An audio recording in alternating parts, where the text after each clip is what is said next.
Entrevista del día. La entrevista a primera hora, con los temas noticiosos más relevantes, en la voz de los protagonistas.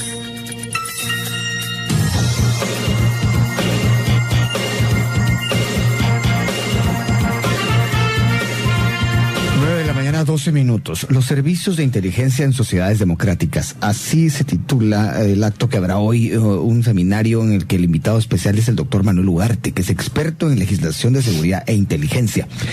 Viene desde Argentina, vive en Buenos Aires. Dice que el clima en estos momentos no está tan bien por allá, pero que es una ciudad hermosa con una vida cultural pletórica de oportunidades para poder saciar el alma en cualquier momento. Pero no vamos a hablar de eso. Vamos a hablar. Lastimosamente vamos a hablar de algo un poco más serio, pero no menos importante. Seguramente vamos a aclarar un poco.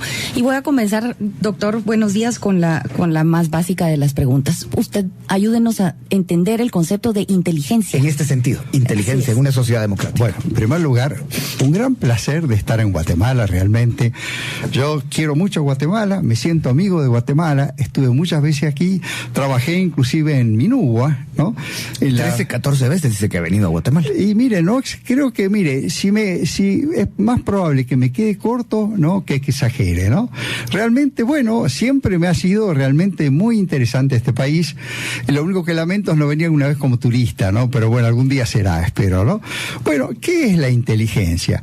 Cuando hablamos de inteligencia, fundamentalmente hablamos de conocimiento, ¿no?, elaborado por el Estado para obtener anticipación y elaborar políticas y actividades respecto a las amenazas más importantes contra la seguridad del Estado, ¿no?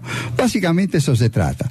Decimos que es a través, bueno, de lo que se conoce como el ciclo de la inteligencia, fundamentalmente, es decir, que supone que se obtiene información, se la elabora, se extraen sus consecuencias y de esa manera se construye ese conocimiento que debe servir al Estado para anticipar aquellos fenómenos que pueden perjudicarlo y elaborar respuestas consiguientes. Eso es la inteligencia. Y en este sentido vamos y nos remitimos a un concepto de las películas, de la realidad, por supuesto, también, que conoce mucha gente.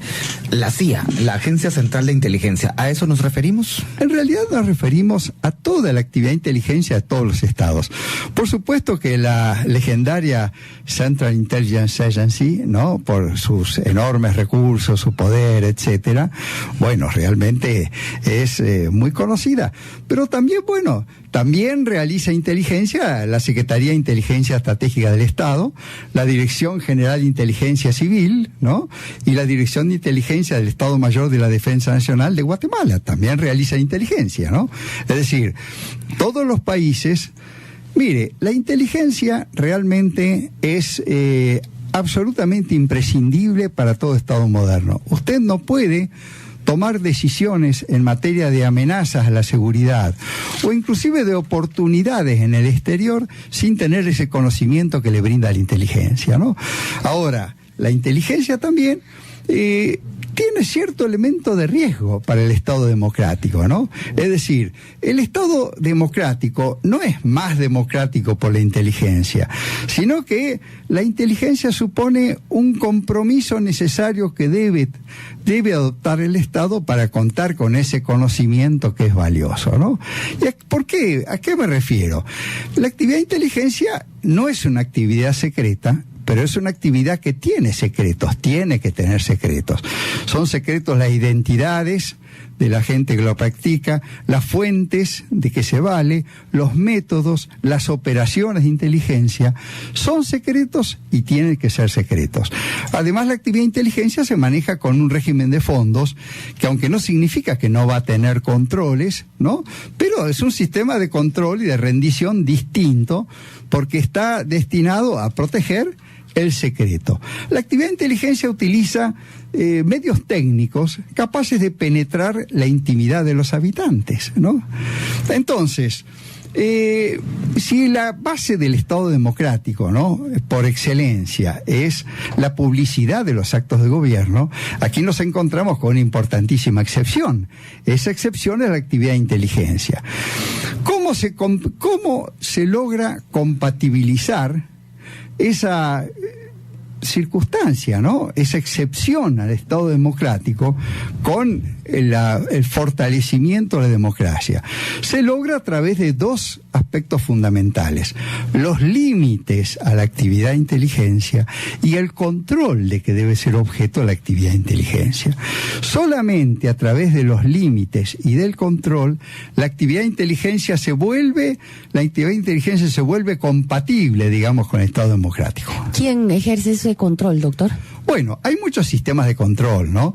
Lo más habitual son las comisiones legislativas, ¿no? O sea, comisiones legislativas en el mundo en muchos casos, o sea, ustedes se encuentran con comisiones legislativas unicamerales. Uno de los sistemas de control más fuertes del mundo, que es Estados Unidos. Estados Unidos tiene la actividad de inteligencia más importante del mundo en cuanto a gastos, a fondos. Es quien más invierte en inteligencia, que tiene más medios técnicos. Si es la más eficaz o no es un tema a discutirse. De todas maneras, es la que tiene el sistema de control más importante del mundo. También tiene una comisión en cada una de las cámaras legislativas, que es el sistema, a mi juicio, más adecuado. Las comisiones bicamerales, que es el sistema que predomina en Latinoamérica.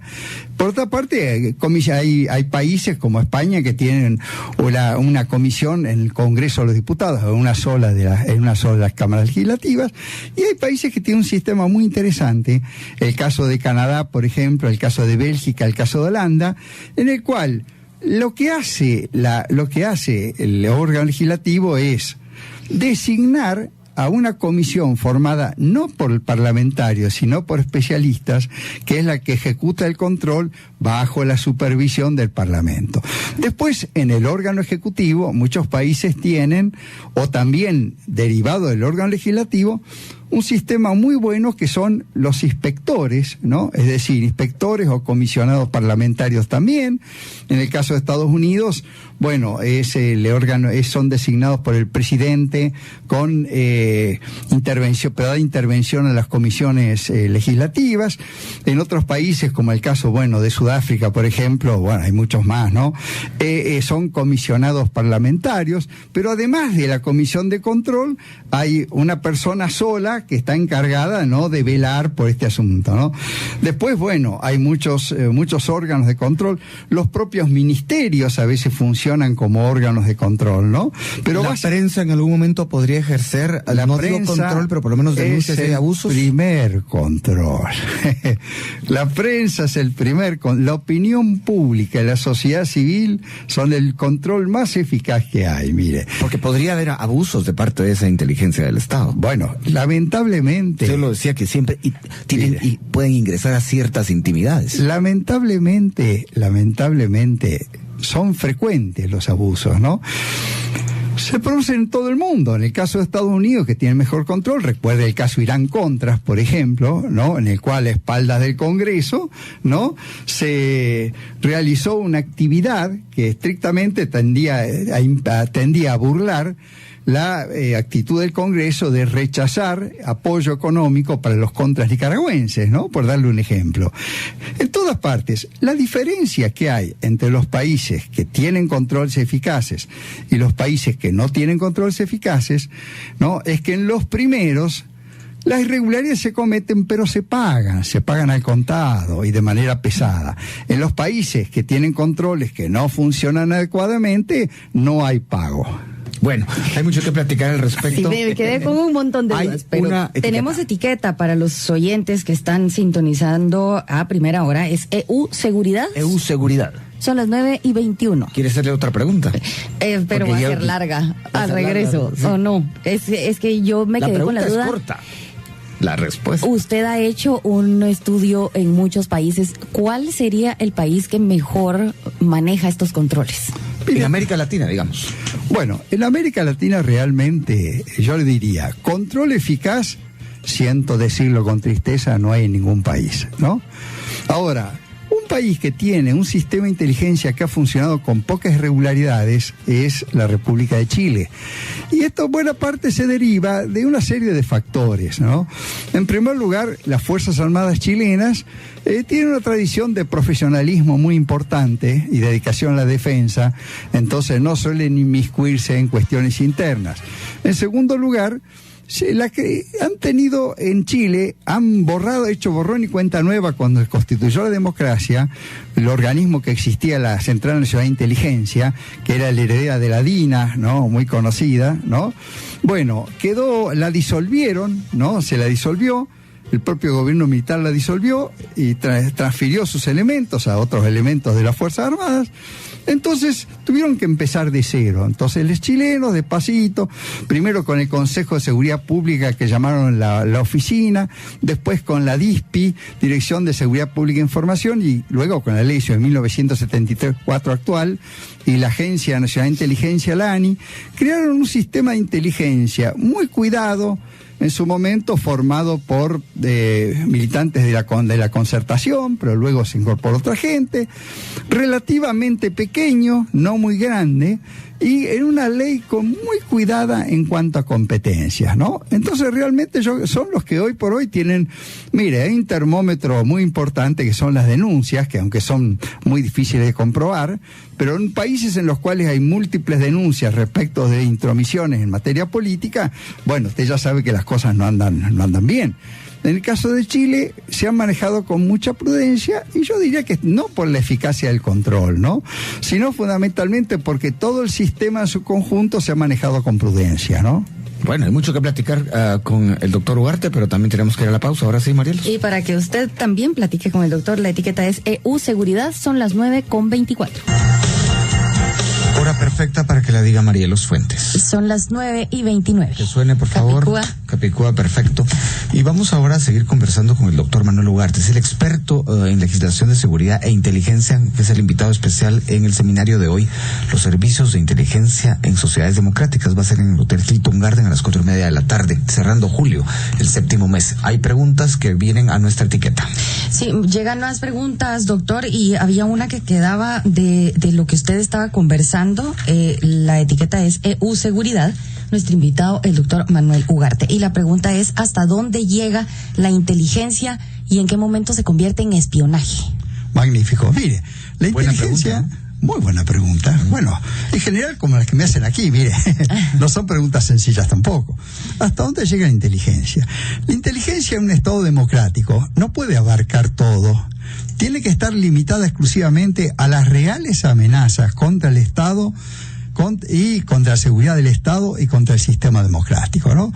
En la medida que se trate si se trata de averiguar, bueno, qué sé yo, a ver, con qué amiga sale este senador que está molestando al presidente, ¿no? O si se trata de averiguar, bueno, qué planes tiene el partido X, Y o Z, y bueno, allí ya estamos en un problema. Eso ya no es inteligencia legal, ¿no? O sea, la característica fundamental de la inteligencia en un Estado autoritario es que todo lo abarca, no tiene límites. En un Estado democrático, la actividad de inteligencia tiene que tener precisos límites, sobre todo en el interior del país, ¿no? En el exterior del país también debe tener racionalidad, debe estar sujeta a planes, pero en el exterior del país, vamos a decir, la problemática es otra. En el interior del país, donde están en juego los derechos y las libertades de los ciudadanos, la actividad de inteligencia, como excepción, dijimos, a la transparencia propia del Estado democrático, tiene que tener límites cuidadosos. Y esos límites son las amenazas reales a la seguridad del Estado y al sistema democrático. ¿Como cuáles, por ejemplo? Porque, digamos, en Estados Unidos se tiene muy claro que es el terrorismo. Sí, pero aquí hay una zona gris. No, mire, no hay ninguna zona gris, exactamente igual. Simplemente, bueno, ahí es una tarea de los legisladores el establecer límites precisos. En Estados Unidos todo el mundo sabe lo que tiene que hacer, ¿no? Y sabe que si no lo hace va a tener una sanción penal, y esa sanción penal se cumple, vale si se cumple, ¿no? Recordemos que el coronel Oliver North, ¿no? El autor de esta travesura del Irán-Contras, ¿no? Pagó con la prisión, ¿no? Su entusiasmo, su adhesión, ¿no? Al presidente de aquel momento.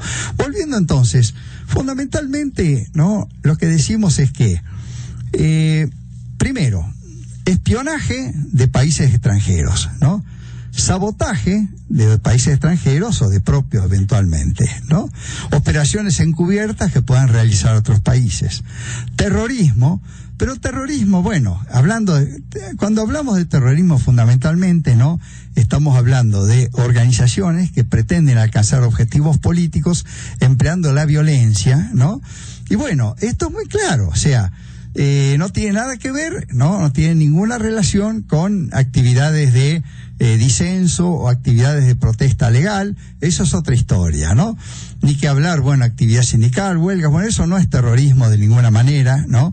Entonces es importante que las normas legales y su aplicación respeten este principio, ¿no? El terrorismo es una amenaza grave, entonces es necesario, para poder aplicar todos los recursos del Estado a ella, es necesario definirla con precisión y respetar esa definición, ¿no?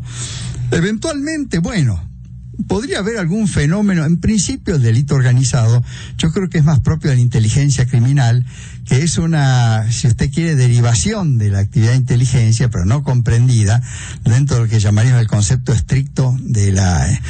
Entonces, alguna forma de delito organizado que represente una amenaza de seguridad del Estado podría constituir también materia válida de la actividad de inteligencia, pero en principio, ¿no? El delito organizado es tarea de la policía, ¿no? Y de eventualmente algún organismo de inteligencia criminal. Bueno, aquí tienen la Dirección General de Inteligencia Civil, que viene a responder al parámetro de una organización de inteligencia criminal, ¿no? ¿A qué debería dedicarse la DGICI en este caso, según usted? Mire, a lo que, estrictamente hablando, a lo que decían los acuerdos de paz y que se refleja en la Ley 71 del 2005, que es la ley de la DGICI.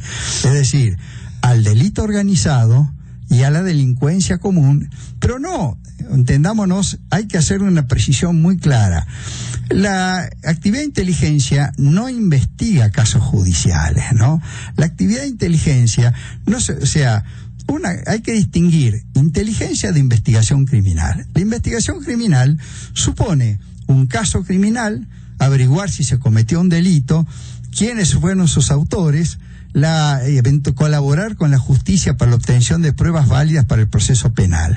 Eso hace el investigador criminal. La inteligencia, y dentro de ella la inteligencia criminal, de lo que se ocupa es de conocimiento. No obtiene pruebas, obtiene conocimiento para que el Estado pueda formular políticas públicas adecuadas respecto de la seguridad pública, respecto de la lucha contra el delito. Ese conocimiento le sirve al Estado para elaborar las respuestas al fenómeno representado por el delito organizado. Entonces, la inteligencia conoce nada más y nada menos, ¿no? Mientras que la investigación criminal es la que se ocupa del caso criminal y llegó al caso de que se lleve al delincuente a la justicia. Bueno, hay más preguntas, hay más dudas, Marielos. Tenemos algunas por acá. Hay un comentario. ¿Sabía usted, doctor, que en Guatemala los diputados gozan de irresponsabilidad de opinión? ¿Hay algún otro país en donde exista esta modalidad? En la mayor parte de los países del mundo existen los llamados fueros parlamentarios, lo que significa que cada legislador no puede ser, que el legislador no puede ser sancionado o perseguido, ¿no?, por las opiniones que emita en el curso de su mandato. ¿Para qué está establecido esto? Bueno, en todos los países para lo mismo, para que el legislador tenga durante su mandato, ¿no?, la libertad de poder efectuar. No siempre el legislador que tiene pruebas, las pruebas suficientes, debe tener indicios muy serios, si no, no lo debiera hablar, ¿no? No tiene todas las pruebas que requiere un proceso penal, pero hay una circunstancia que él debe denunciar o poner de manifiesto, ¿no? Entonces, bueno, es un poco el pequeño precio que paga el sistema democrático por asegurar al legislador que tenga la posibilidad de emitir opiniones con libertad, ¿no?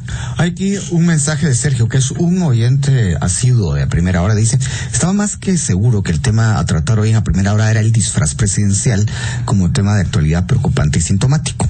Le vamos a poner en contexto al doctor Ugarte. Ayer el presidente Jimmy Morales estuvo revisando y haciendo una evaluación de los albergues temporales luego de una tragedia usted seguramente sabrá, del volcán de fuego, e iba con una indumentaria militar, algo que no había ocurrido durante toda la apertura democrática en Guatemala desde 1986, y eso que tuvimos un presidente militar. Eso creó una controversia ayer, pero resulta que el tema lo agotamos ayer tanto en Patrullaje Informativo como en Hora 15.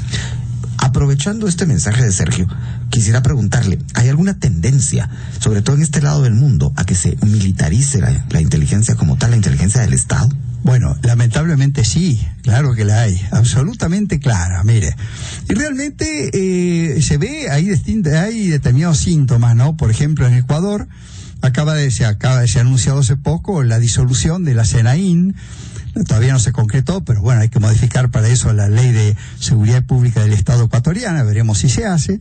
Pero bueno, un organismo de inteligencia civil creado durante el gobierno anterior, y la razón que se da no deja de tener justificación, aparentemente cierta, que la CENAIN incursionó en inteligencia política, ¿no?, contra la oposición.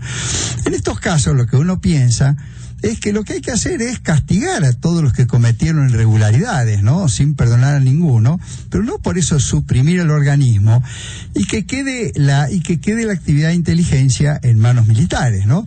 En este momento en México se anuncia la posible disolución del CISEN, Centro de Investigación y Seguridad Nacional, que es el organismo, de inteligencia civil mexicano de mayor importancia. Bueno, realmente puede haber habido buenas razones para eso, sigo insistiendo. Lo importante es, en ningún país institucionalmente desarrollado del mundo, la inteligencia está exclusivamente en manos militares, ¿no? Particularmente en el interior del país, ¿no?, la inteligencia debe estar en manos civiles. Un gobierno que depende de la inteligencia militar para obtener información es un gobierno a medias, ¿no? Y en el tema de la inteligencia militar, digamos, en un país en tiempos de paz, ¿cómo debería manejarse esa transición? Mire, yo tengo la absoluta certeza que la inteligencia militar se debe ocupar, como sucede en todos los países institucionalmente desarrollados del mundo, exclusivamente de las amenazas de las amenazas militares externas, tal como lo establece casualmente en Guatemala la Ley 18 del 2008, ¿no? A eso debe limitarse exclusivamente, ¿no? Es decir, la actividad de inteligencia no debe tener injerencia en la seguridad interior, ¿no? Las Fuerzas Armadas están diseñadas, armadas, preparadas para la guerra, ¿no?, para enfrentar un enemigo militar externo, ¿no?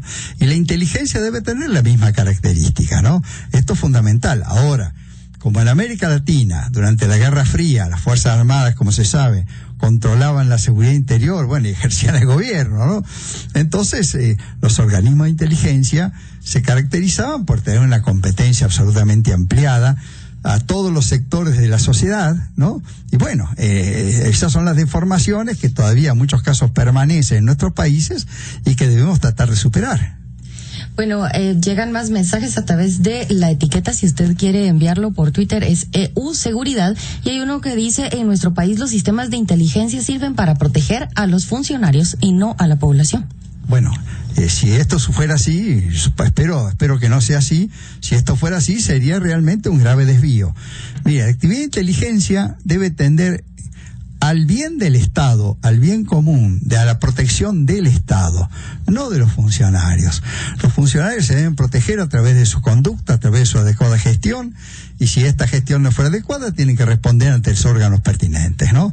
Característica fundamental del sistema republicano es que los gobernantes y los funcionarios tienen que rendir cuenta de sus actos, ¿no? Así que si esto fuera así, sería algo inadecuado totalmente. No están para eso, ¿no? Inteligencia en manos privadas, ¿cómo se llama eso? Si es que existe, que de hecho no puede existir, no debiera existir. No debiera existir, pero sí hay. Bueno, pues si existe, evidentemente es que el sistema de inteligencia del Estado no está cumpliendo su función adecuadamente.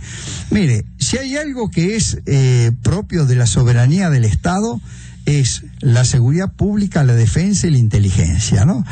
La inteligencia tiene que ser una función ejercida exclusivamente por el Estado, ¿no? El Estado no debe permitir que haya privados que que privados que utilicen la actividad o ejerzan funciones de inteligencia. Está la llamada inteligencia empresarial, bueno, averiguar cómo funciona el competidor, que esto dentro de ciertos límites y sin que esto implique el empleo de medio intrusivo de ningún tipo, bueno, en tanto se limite a esto. Ahora, si hay una actividad de inteligencia en manos privadas, sería una grave irregularidad que debiera cesar, ¿no? Momento de pausa. 9:42. 9:42, la etiqueta es EU Seguridad. 14 minutos para las 10 de la mañana, esto significa que ya estamos casi en la ronda final. Sí. Está con nosotros el doctor Manuel Ugarte, experto en legislación de seguridad e inteligencia, que se encuentra en Guatemala para participar en la actividad Los Servicios de Inteligencia en Sociedades Democráticas. Eso se va a llevar a cabo el día de hoy a las 4:30 de la tarde. Sí, en el Hotel Hilton Garden, ahí va a estar el doctor. Y entre otras cosas, doctor, hay inquietudes de nuestra audiencia porque usted ha mencionado varios conceptos que de algún modo tocan el diario vivir y sobre todo el devenir histórico de Guatemala.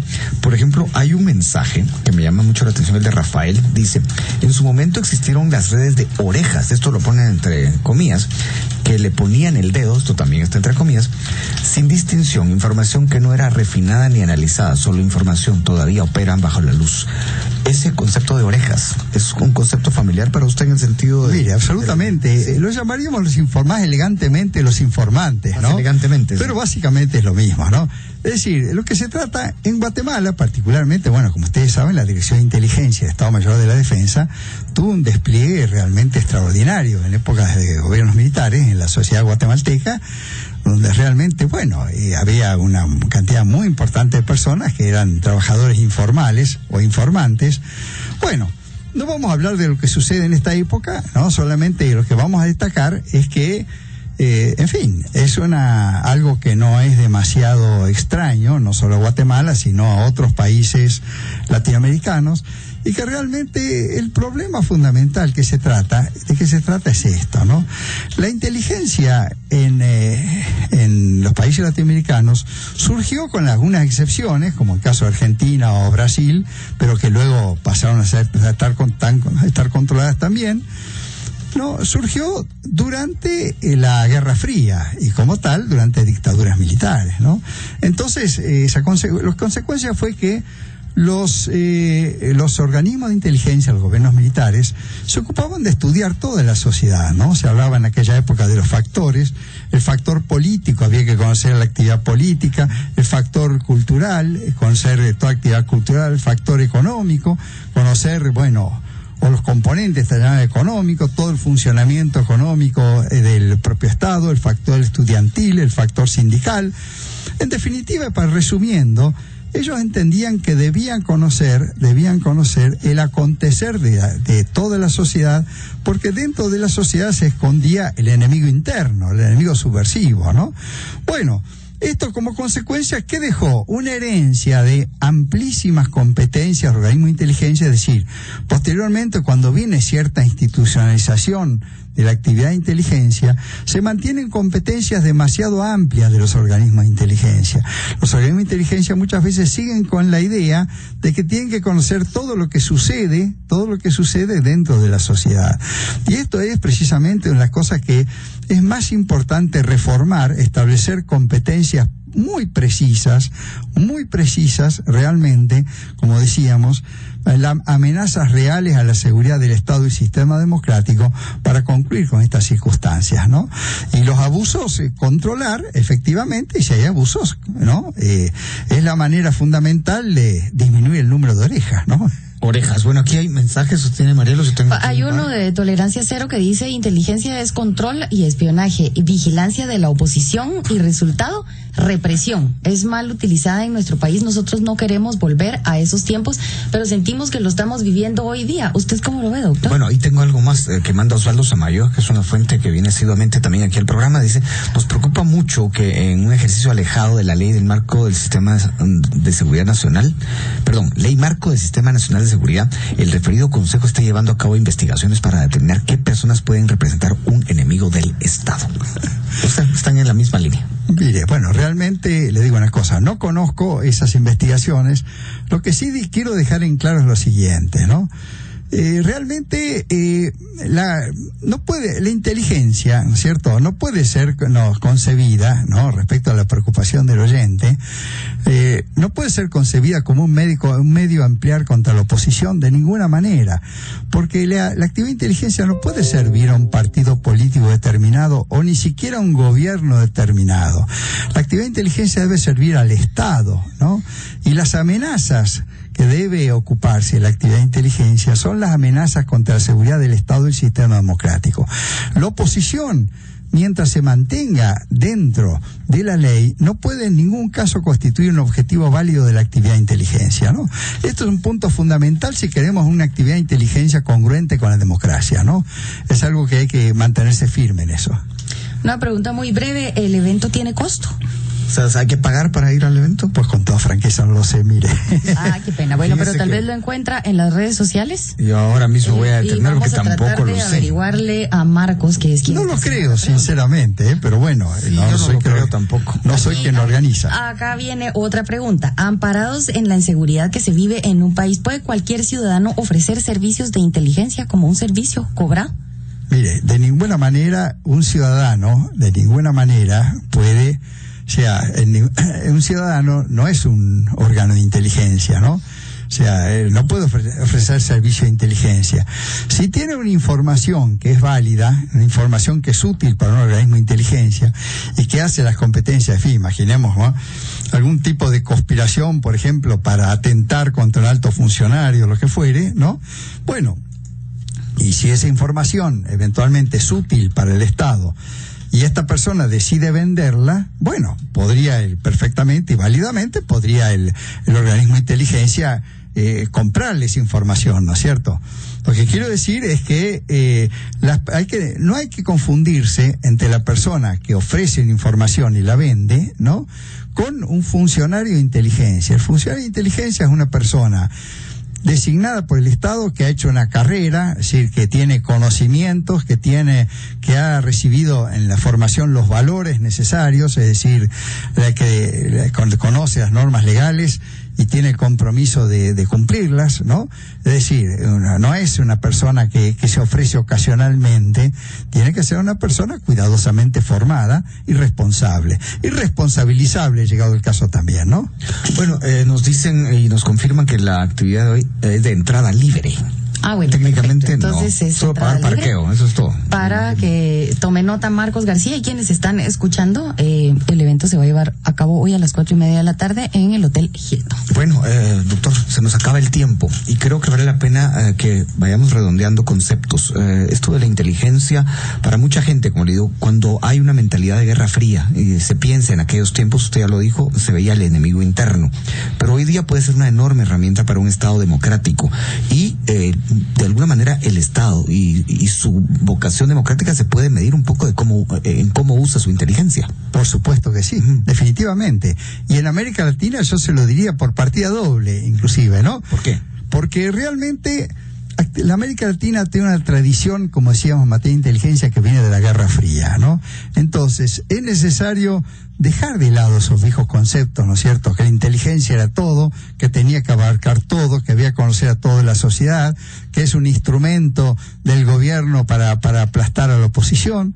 Esos viejos conceptos que regieron durante la Guerra Fría y que a veces sobreviven escondidos en los rincones, hay que terminar eso, y ahí es útil ver la experiencia de aquellos países. Mire, particularmente yo hago énfasis en países europeos, ¿no? Realmente como casos que considero muy interesantes, caso de Holanda, el caso de Bélgica, la República Federal de Alemania, realmente es un país que ha avanzado realmente muchísimo en estos temas. Bueno, el caso de Australia, por mencionarle rápidamente algunos ejemplos, hay muchos más, ¿no? Sobre eso tengo por allí un par de libros, uno muy viejo ya, pero que curiosamente se publicó en Buenos Aires y en Guatemala, ¿no?, que se llama Legislación de Inteligencia, que se puede encontrar perfectamente en el sitio web de CEDEM, ¿no?, www.cedem.gt, ¿no?, que todavía se lo puede encontrar. legislación de inteligencia, y un libro más reciente, El control público de actividad de inteligencia en América Latina. Ese no está en internet, pero bueno, se lo puede localizar. Un tercer libro, Inteligencia y Democracia. Bueno, allí hay realmente explicados con mucha claridad cuáles son las características que decimos que debe tener la inteligencia en un Estado democrático. Yo creo que tenemos que dejar de lado esos viejos rezagos de las dictaduras que todavía subsisten en América Latina, todavía subsisten. Dejarlos y avanzar para tener la inteligencia del Estado democrático. Tenemos que tener inteligencia. La inteligencia es un instrumento necesario para todo gobierno. Ahora, esa inteligencia tiene que ser la de un Estado democrático. Y bueno, usada de manera correcta, lógico, lo cual no siempre ocurre. Se nos acabó el tiempo, doctor. Gracias por haber estado con nosotros. Hoy, en la primera hora, empezamos el programa hablando de tambores. Recordamos, por ejemplo, hay una frase de Marshall McLuhan que dice que la radio es el tambor de la tribu. Sí. Es muy bonito eso. Aquí hay un grupo que se llama así. Por cierto, muy bueno. Y también recordamos que había una canción, cuando era niño lo oía mucho, que yo quiero que tú me lleves al tambor de la alegría. Ay, qué linda. Yo la bailé en una clausura. Esa no la sabía. ¿Hay algún tambor que usted recuerde en este momento? Tambor de Fragata, por ejemplo, que es un librazo. Linda novela. Sí. Un tambor. ¿Qué tambor se le viene a la mente? Mire, realmente no muchos, pero bueno, es porque tengo el pensamiento focalizado en este momento, ¿no? En estos temas que estamos hablando. De la inteligencia. Esas travesuras, doctor. Sí, esos juegos mentales. Sí. Entonces, como había dos, y todo porque hay dos bateristas de dos grandes grupos que están hoy de cumpleaños. Entonces, por eso despedimos con esta canción. Entonces saludemos a nuestro tamborista nacional. Pero no es del club de los setenteros. No, cumple 60. Este cumple 60. El otro cumple 40. A mí se me ocurre Pérez. ¿Ah, sí? Maestro de todo lo que se llame tambor. Usted está hablando de Fernando. Sí. Tremendo. Bueno, hay varios. Sí. Aquí hay muchos. Afortunadamente. Es que también hacemos el juego de palabras de la batería. La batería como tal, como instrumento, y la radio como amplificador, es muy cierto. Sí. Claro. Amplificador de los pensamientos de la sociedad, ¿no? Buen tambor. Los tambores que no nos gustan son los tambores de guerra. Preferimos los tambores de paz. Seguro. Entonces hasta aquí nos quedamos, doctor. Gracias por haber estado con nosotros. Por favor, ha sido un gran placer. La próxima vez le tenemos café irlandés, se lo prometo. Ha estado muy rico el café igual, Que tenga muy feliz estancia en Guatemala. ¿Dónde nos quedamos, Marielos? En Emisoras Unidas. Sabe.